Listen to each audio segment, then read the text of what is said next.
What is up, everybody? My name is Justin French, covering music for those who care, and right now I'm taking a look at my top 10 worst albums of the year list. Oh, man. Well, it's that time of year.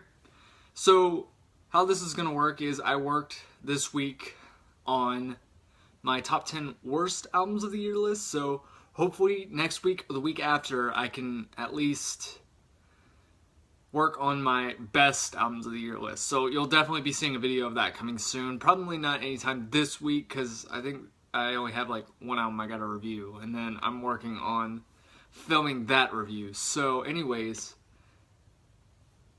let's get on with the list. So actually, before we get started with the actual list, I have a couple honorable mentions. Oh, wait.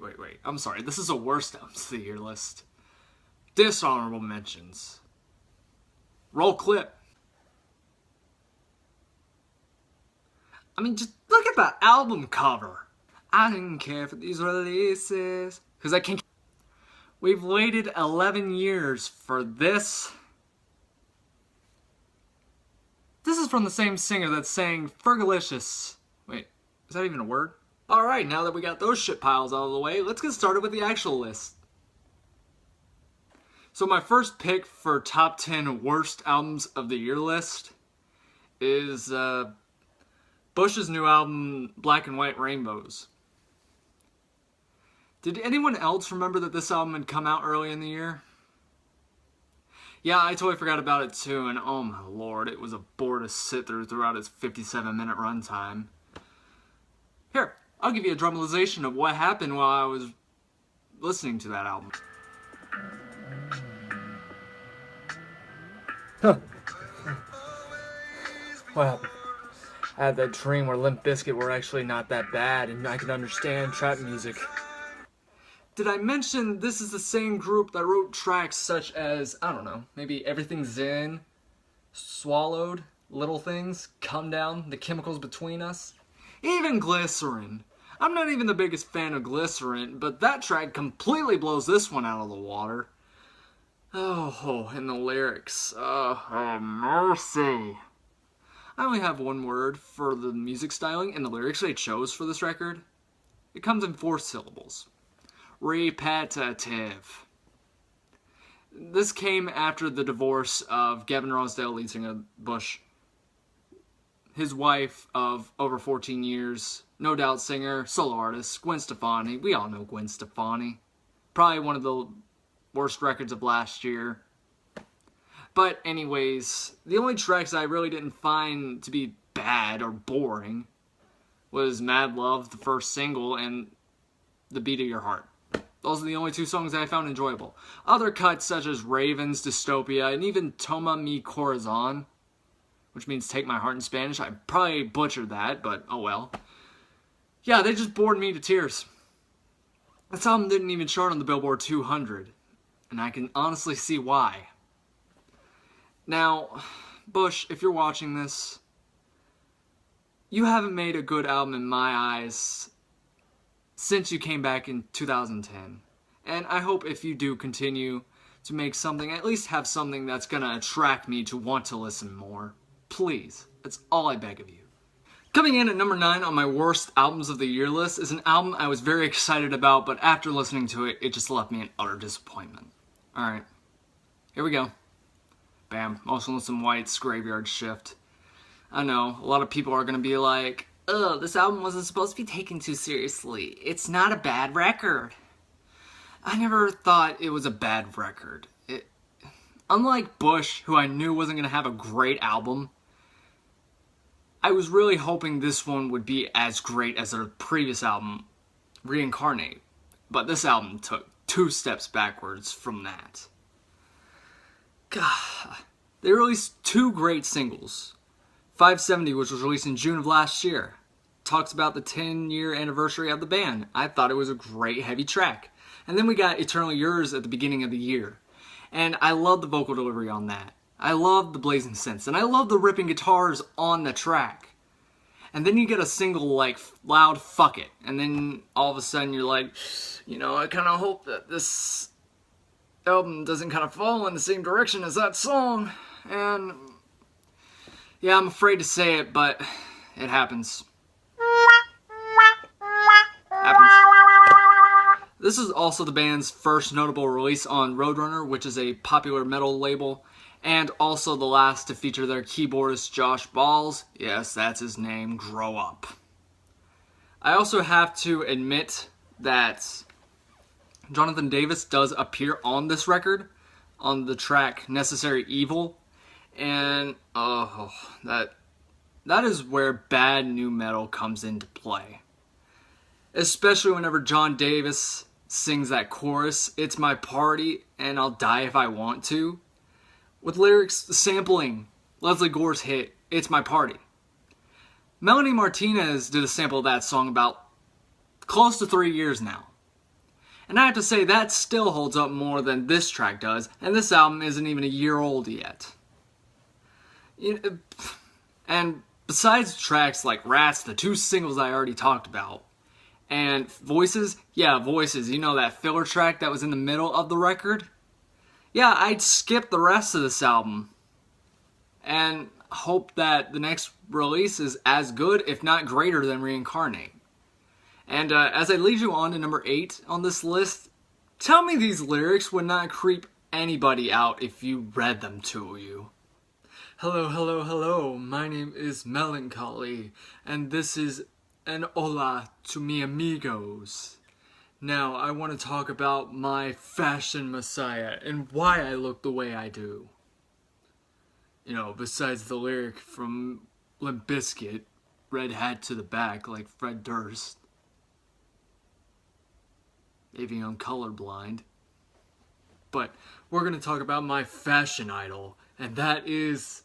Hey nitwit, you're in the wrong video. I thought we were talking about fashion. This is the worst albums of 2017, not Project Runway, you moron. Now, if you'll excuse me, I have a number 8 pick to talk about, so get out. Fine.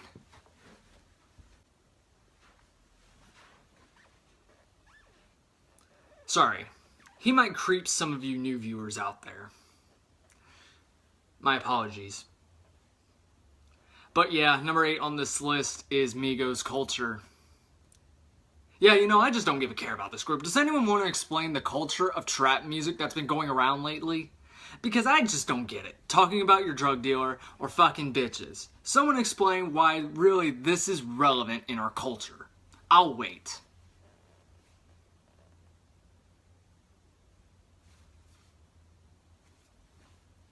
Got nothing? Me either.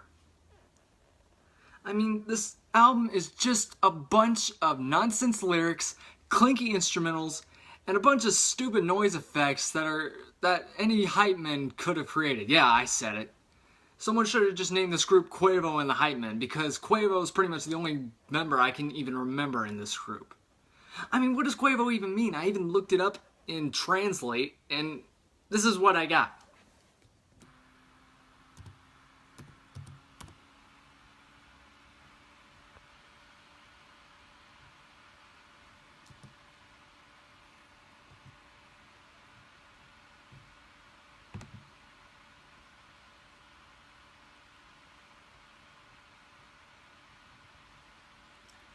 Fuck it, I'm done. Someone explain why Raindrop, Drop Top is relevant. And so is Split, Drip, Drip, Splash. And this thing went to number 1 on the charts. How? Was there nothing else good playing on the radio this year? No. No. No! Let's get just as boring for our number 7 pick. All Time Low's Last Young Renegade. And by this point, they're probably at an all-time low. Especially fans, because this album only charted for a week. Debuted at number 9 on the charts. Fell off the next week. Completely. So I'm going to say the same thing about this record as I did with my number 10 pick, Bush. But here's the twist. It's boring, but not only did the band change record labels from longtime label Hopeless Records, now they're on Fueled by Ramen, which is probably one of the poppiest record labels ever. You know, alternative-wise. And they didn't switch just labels. They switched their genres. Yeah, can you believe that? Oh man, if only we didn't have enough bands doing that this year. Oh my lord. And I have to say that the end result on this thing does not end well. It's just flat out boring. More boring than Bush. I mean, yeah, I was a little disappointed, but I had a feeling after hearing first single Dirty Laundry, yeah, it's not gonna be good. You know, a lot of you probably are up to this point and think my opinion sucks, that this is the greatest album of the year, if not all time. Get the joke? And you just wish that I'd shut my face. Nope, I'm putting it here. I don't care. Honestly, I mean, just listen to the first single, Dirty Laundry. Boring vocal delivery, slow build-up, and electronics that do not flow constantly with the rest of the track. And if you like that style of pop rock, that's great. That's what you get for the rest of this album. Now, there's only probably one good song on here. Life of the Party was actually pretty enjoyable, but other than that, just skip this one. Next. Did any of you know what album I picked for number 6 existed? Because I totally forgot about it until the time I was writing the script for this review. Not review, but, you know, this countdown. Katy Perry's Witness. This album hurt more than my elbow just did on the door. Anyways, does anyone else remember this album? Because I don't really. And it's because there's nothing really memorable on this album. I do feel that this album did have a strong lead single with the track Chained by the Rhythm, which was also co-written by Sia, of course. I love Sia. I don't mind Sia at all. And this was more towards dancehall. And this talked about societal awareness. But other than that, everything else is just unforgettable. I mean, Bon Appetit tried going trap pop with Migos. Failed. She tried to escape and empower. Taylor Swift's "Oh, I'm the Victim" tirade with Nicki Minaj. Fails on Swish Swish. She tries to attack Donald Trump on Bigger Than Me, and fails big time. And heck, the title track goes as far as to be progressive, and fails miserably. Oh. Y'all, did EDM die years ago? Well, someone tell Katy Perry that, and let's move on to our number 5 pick.